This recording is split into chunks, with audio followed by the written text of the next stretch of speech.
My name is Sofía Álvarez, and perhaps the first thing you should know is that discipline and duty have shaped the very marrow of my bones. I've worn the Navy uniform proudly since I was 22, and now at 32, I bear its creases and medals like second skin. But beneath that exterior, polished, upright, unwavering, lies a daughter, a woman forged in a crucible far more turbulent than any sea I've sailed, my family. Do you know what it feels like to love a father so fiercely that his absence leaves the air itself thinner? My father, Julian, oh, he was my anchor, my lighthouse in every storm. His laugh filled our modest home, his advice whispered strength into my childhood fears. He understood why I chose this path, why I sacrificed birthdays, holidays, time, and he wore his pride in me as visibly as I wore my uniform. And yet, there was always her. My mother. Cold. Precise. Her gaze, sharp as a blade, dissected every choice I made, as though my uniform was not a badge of honor but an affront to her. Why did it seem that every conversation with her became a battlefield? Why could she never say I'm proud of you, Sophia? Her silence was a constant, bitter undertone in my life, even when my father was alive, gently buffering her icy distance. When he died 2 years ago, everything changed, and yet nothing changed. I clung desperately to the one piece of him I could hold on to, his house. That house, it wasn't brick and mortar, it was memory and breath and warmth. It was the smell of his coffee in the mornings, the creak of the floorboards beneath his careful steps, the garden he so tenderly kept.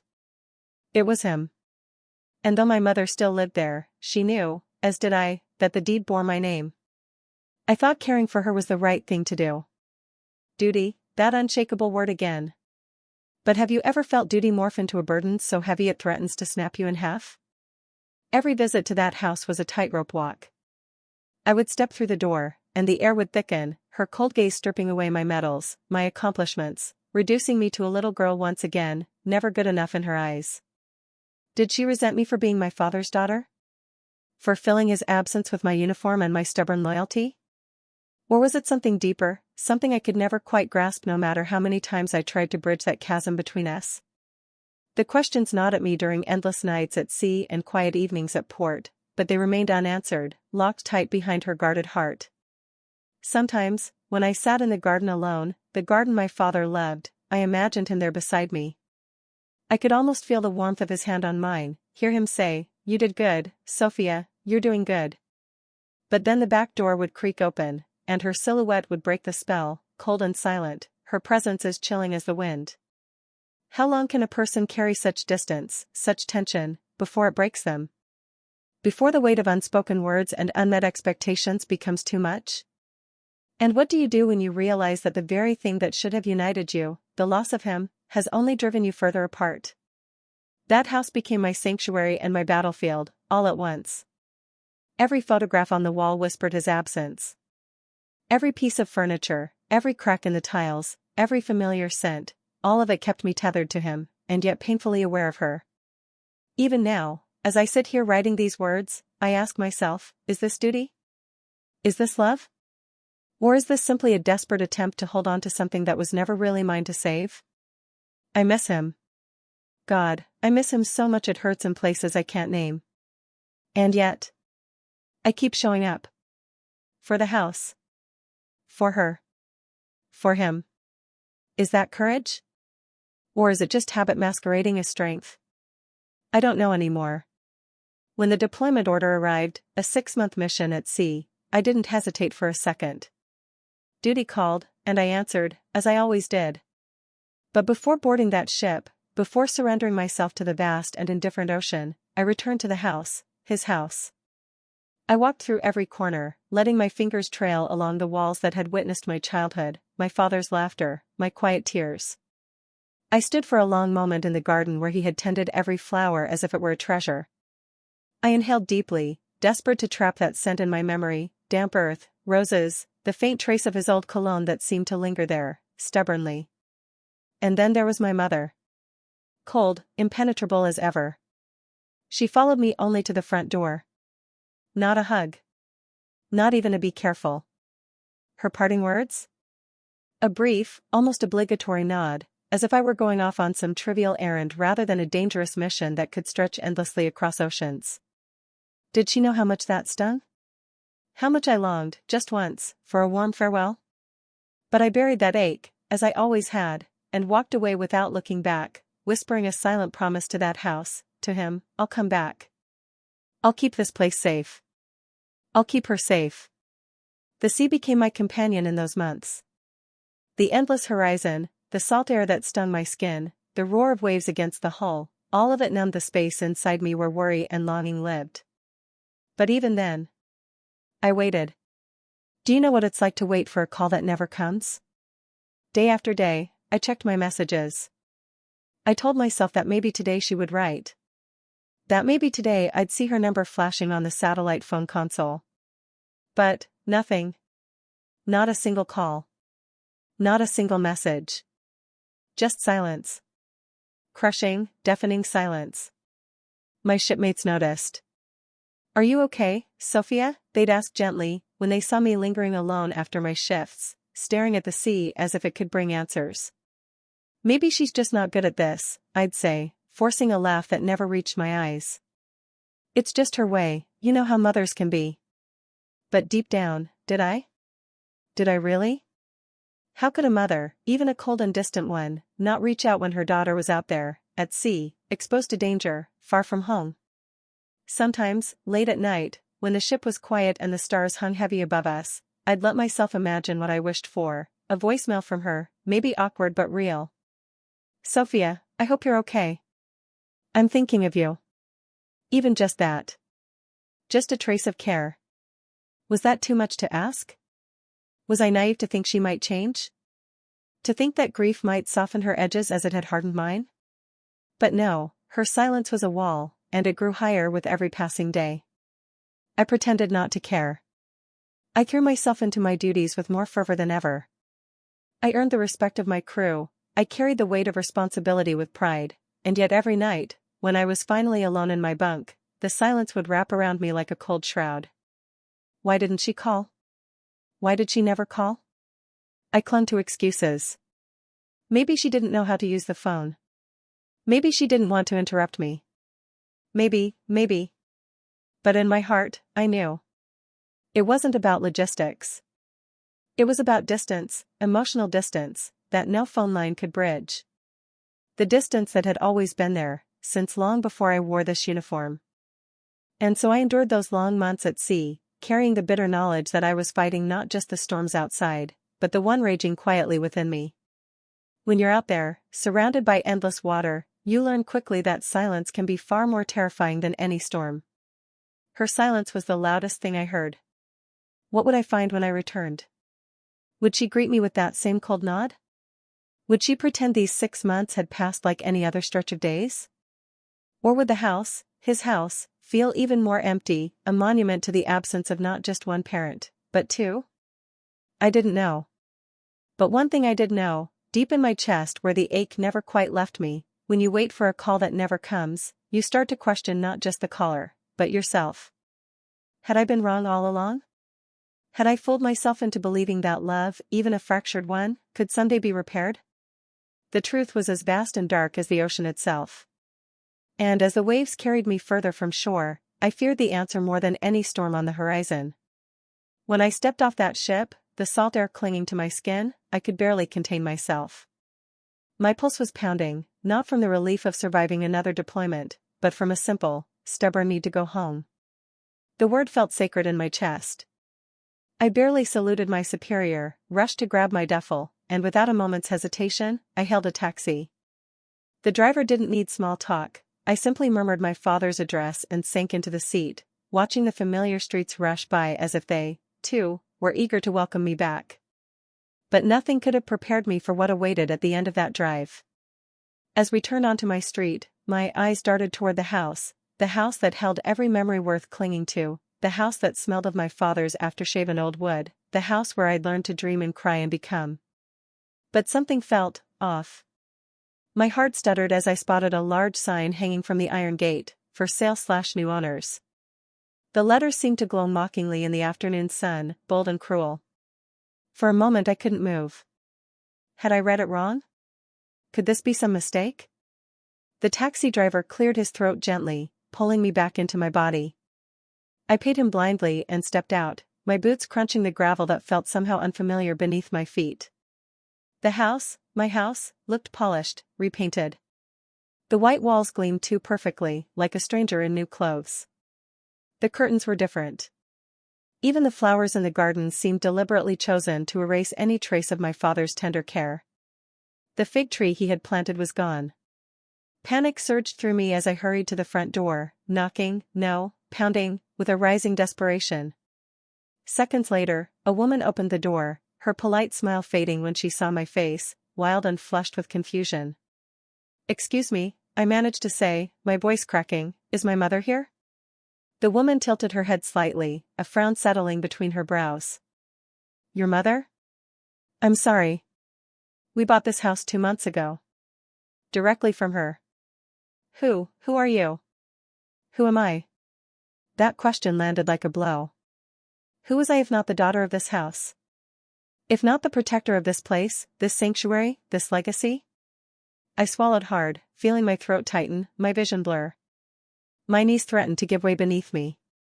I stepped back, dazed, my mind scrambling for explanations. This couldn't be.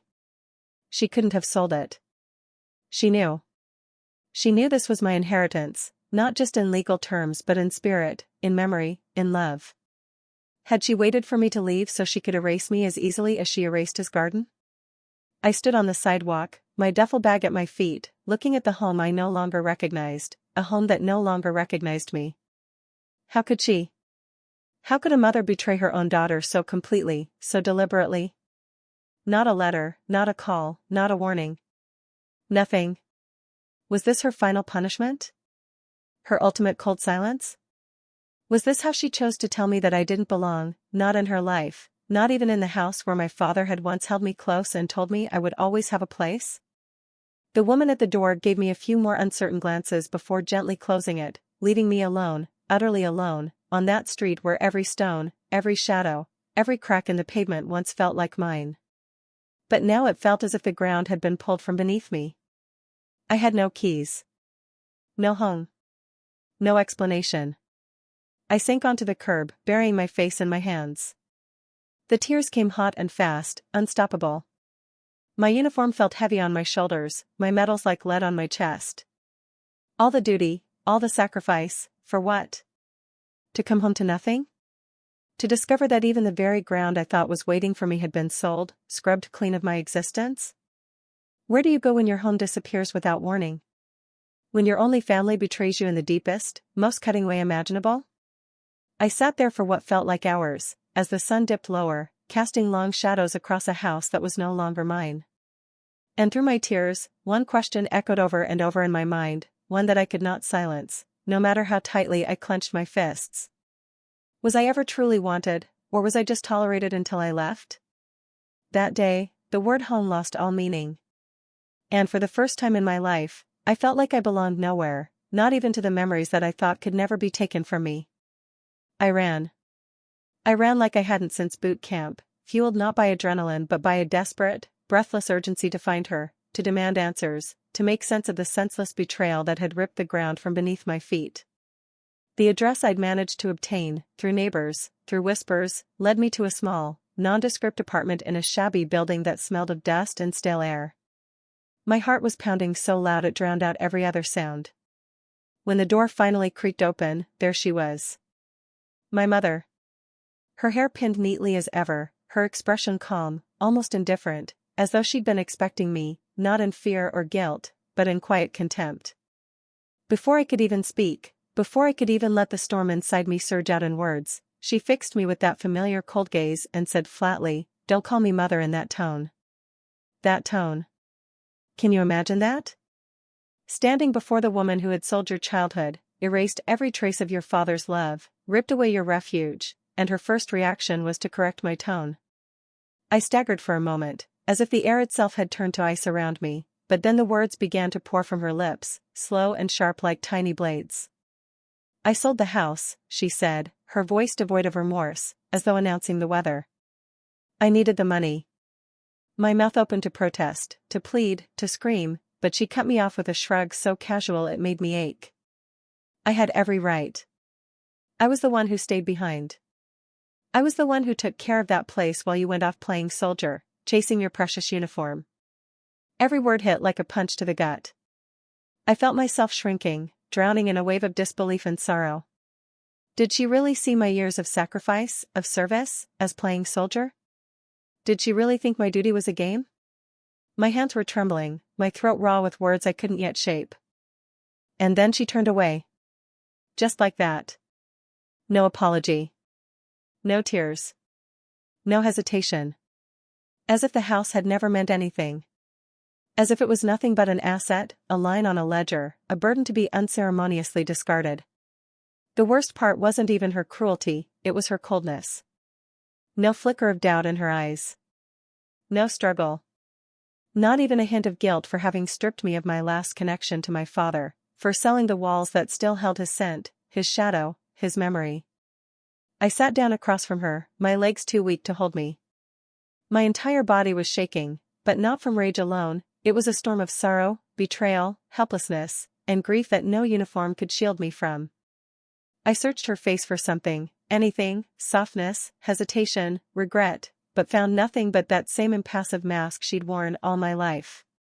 And in that moment, I understood something I had refused to accept for years. She hadn't just sold the house, she had erased him. Erased me. Erased us. While I was out there, standing watch under foreign skies, braving storms, missing holidays, sacrificing time, soul, and safety, she was here, quietly dismantling the last pieces of the world that made me who I am. I could feel my father's absence like a wound that was suddenly fresh again, raw and bleeding. Where once there had been a home waiting for me, there was now nothing but an empty apartment, a woman who called herself my mother but felt like a stranger, and a silence that screamed louder than any argument we might have had. How could she be so untouched? So unmoved by what she'd done? How could she look at me, her daughter, and not feel an ounce of remorse for tearing away everything I held dear? I didn't cry in front of her.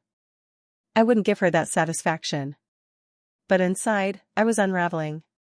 I realized, bitterly, that I had spent so many years clinging to the hope that one day we would understand each other, that grief would soften her, that my sacrifices would mean something to her. But all she saw in me was a nuisance. A distraction from her own needs. A daughter who had chosen duty over family, and therefore deserved no home to return to. And so I sat there, trembling with rage, impotent sadness, and a grief deeper than any sea I'd crossed. Everything that had once represented my father, his home, his garden, his chair by the window, had been wiped away while I was fulfilling a duty he had been proud of. In that sterile, cold apartment, it hit me harder than ever, I was truly alone. And perhaps I always had been. That night I slept on a narrow bunk at the naval base, but sleep never truly came. I lay there in the dark, staring at the ceiling, the hum of distant machinery and the creak of metal walls around me somehow amplifying the emptiness inside. I felt stripped of everything, no home, no family, no explanation, and the question kept spinning relentlessly in my mind, how could this have happened? That house, my father's house, my inheritance. Wasn't it legally mine? I had always believed it so, with quiet certainty. I remembered the day he'd proudly shown me the deed, how his hand rested on my shoulder and he said it would always be my refuge, my safe harbor no matter where the Navy sent me. And yet now, a for sale sign swung mockingly where our nameplate once hung, and strangers lived where I had imagined returning, someday, to grow old surrounded by his memories. How had she sold it? How? I sat up in that bunk, the weight of exhaustion pressing down but my mind racing too fast to let me surrender to it. I rose before dawn, cold floor biting at my bare feet, and pulled from my locker the battered old box that held the important documents my father had entrusted to me before he died. The papers were yellowed and worn, the edges soft from years of handling, but something felt wrong the moment I opened it. The deed. The will. The property transfer papers, they weren't all there. I shuffled through them frantically, my fingers trembling with a sickening sense of dread. Missing. Pages missing. Had she taken them? Had she rifled through my things when I was away? My mother, could she have been capable of not just betrayal, but theft? I wanted to believe it was impossible, that even at her coldest she would respect this bond, but the empty house, the for sale sign, her stony face as she justified her actions, How could I believe that now? And then, almost like a whisper, a breath against the back of my neck, a memory came to me. My father's voice, soft and serious, from a conversation long ago that I had nearly forgotten, back when he was still strong but his eyes had begun to reflect a deeper awareness of his own mortality. If anything ever happens, talk to Arturo. The words had seemed cryptic then, tucked into a quiet moment between cups of coffee. Arturo, my father's old friend and one of my most trusted fellow officers at the time, a man of few words and unwavering loyalty.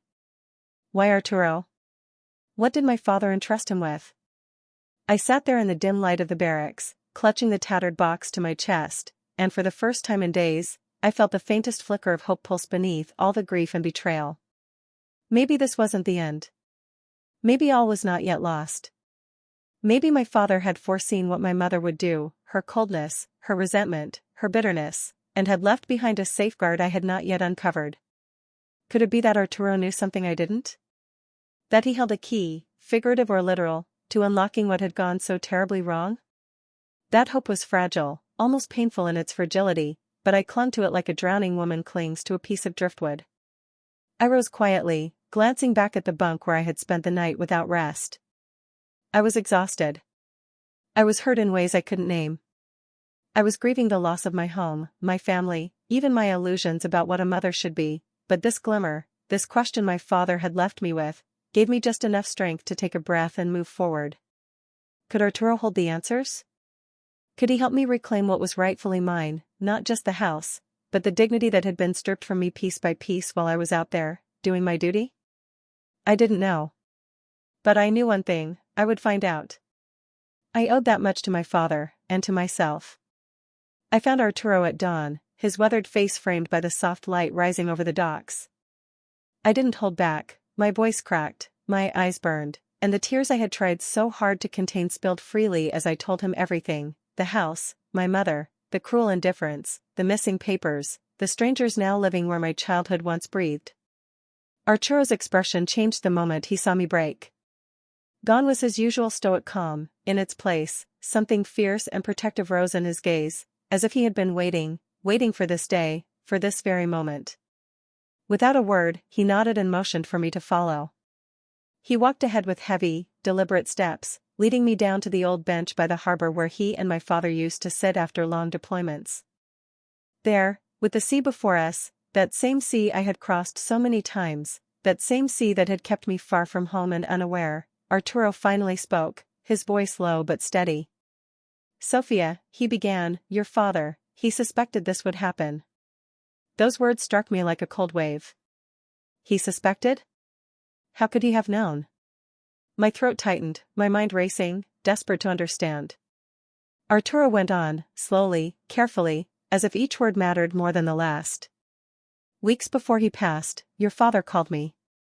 He knew your mother, knew what she was capable of. He didn't trust her with that house, he didn't trust that she would honor what he wanted for you. I sat frozen beside him, my hands trembling, barely able to breathe as he continued. Your father asked me to help him protect it. We worked quietly, no one knew. We registered the house under a private trust, a fideicomiso, and the sole beneficiary was you. A gasp escaped me. Could this be true? Had my father foreseen the very betrayal I had walked into? Was he watching over me even now, from beyond the grave, anticipating my mother's cold, calculating hand? Arturo placed a calloused hand gently over mine. Your father made me promise I'd keep it safe, that if something ever went wrong, I would come forward. He left the original documents with me. I have them, Sofía. Locked in my safe at home. The sale your mother made, it wasn't legal. She must have forged the papers. But I have everything we need to prove it. For a moment, I couldn't speak, couldn't even think. All the grief, all the betrayal, all the despair of the past few days collided with this unexpected, almost impossible revelation. Could it really be that all was not lost? That my father's trust in me, his quiet foresight, had left me a lifeline hidden in plain sight? I turned toward Arturo, and there was something fierce rising inside me now, not just sorrow, but resolve. Was this the chance to reclaim what was mine? To right the terrible wrong that had almost crushed me? The wind tugged at my hair as I sat there, staring out at the horizon that had always felt like my companion and my prison at once. In that moment, the waves seemed less vast, less indifferent. My father's voice, not imagined, but real in memory, echoed gently in my mind. If anything happens, talk to Arturo. He knew. He had prepared for this. He had protected me, even when I didn't know I needed protecting. I gripped Arturo's hand tightly, overcome by gratitude, sorrow, and something close to hope. The house, his house, my home, wasn't gone. Not truly. There was still a path forward, a way to expose the lies and betrayal that had nearly destroyed me. That question that had haunted me, how could this have happened? Now had an answer. And for the first time in days, I realized I wasn't lost. Not completely. My father, even in death, had left me exactly what I needed to come home again. But first, there would be a fight. And this time, I would not back down. With Arturo's documents clutched in my trembling hands, I sought out a military lawyer, a man who had known my father, who had served alongside us, and whose eyes softened the moment I told him my story, though I could see the steel behind that sympathy too. I felt the weight of that decision deep in my chest as we gathered everything, every notarized paper, every clause of that private trust my father had so carefully created, every scrap of proof that what my mother had done was not simply cruel, it was illegal. How many times did I ask myself, am I doing the right thing? How many nights did I lie awake wondering whether dragging this all into the light would make the pain worse, not better? But there was no turning back. I wasn't just fighting for walls and bricks and a garden long since torn apart, I was fighting for him, for everything my father had left me, for the promise he whispered in my childhood that this place would always be mine, that I would always have a home. When we filed the case, the truth emerged swiftly and mercilessly. The authorities combed through every detail. They saw the signatures that didn't match, the rushed transaction papers, the omissions that screamed of fraud. The couple who had bought the house, they looked at me with a mixture of anger and heartbreak when they learned what had happened. But they were innocent in all of this too. The real estate company that had facilitated the sale without proper due diligence stepped in and compensated them, allowing them to walk away with dignity, though their loss was undeniable. And me? I walked back into that house, my house, with keys that felt heavier than they ever had before, as though they now carried the entire weight of the story I had lived through. The paint was still fresh, the curtains still foreign, the flowers still strangers to the soil my father had once tended with such care. But with every breath I took inside those walls, I reclaimed it inch by inch, memory by memory. I touched the corners where my father's voice used to echo. I ran my hands along doorways where I had once played as a child. But even as I unlocked that front door and stepped into what was rightfully mine, I knew something essential had changed forever. The victory was bittersweet. The property was mine again, yes, but so was the history of betrayal that now stained its very foundations. I didn't speak to my mother again. How could I? What words could mend the hollow she had carved inside me? What conversation could heal the fracture she had widened every day since my father's death? And yet, there was a strange peace in the silence that followed. The house, my house, didn't feel quite like a home yet, but it was something solid, something honest, even if painful. Each wall, every crack in the old floorboards, every stubborn weed that grew in the untended garden, was mine to tend now, not just as bricks and mortar, but as a living monument to love, loss, and endurance. Did it fill the emptiness she left? No. No home can fill that. But it gave me a place to stand again, a ground beneath my feet when I had thought I would float endlessly in grief and doubt. This house carried the truth now. My truth. It carried the weight of my father's love and foresight, the sharp edge of my mother's betrayal, and my own resilience, that stubborn, aching determination to hold on to something when it seemed all was lost. And as I stood alone in the fading afternoon light, listening to the creak of the floorboards beneath me, I finally understood, this place would never again be what it was before. But it didn't have to be. Because now, it was mine, not just in name, but in spirit. A place rebuilt on truth, pain, and a quiet, hard-won kind of justice. Today I live in that house again. Every morning, as the first light creeps through the curtains I chose, not strangers, I rise and put on my uniform with my head held high. The brass buttons shine as they always did, but they gleam now against a chest marked with invisible scars that no polish can remove. The house is quiet, save for the occasional creak of the old floorboards and the soft rustle of wind through the garden that I've slowly begun to reclaim.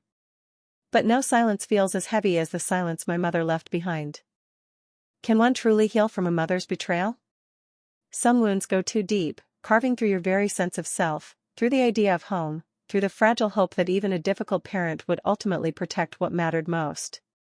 That's a question I ask myself most nights as I walk through these rooms that once held warmth and laughter, and now hold a different kind of peace, a peace I earned at great cost. I've learned something I wish I had known earlier: family is not always defined by blood. Family is who stands beside you when everything else falls apart. Family is who protects your heart when you're too tired to protect it yourself. Arturo, dear Arturo, proved himself to be far more than an old Navy friend.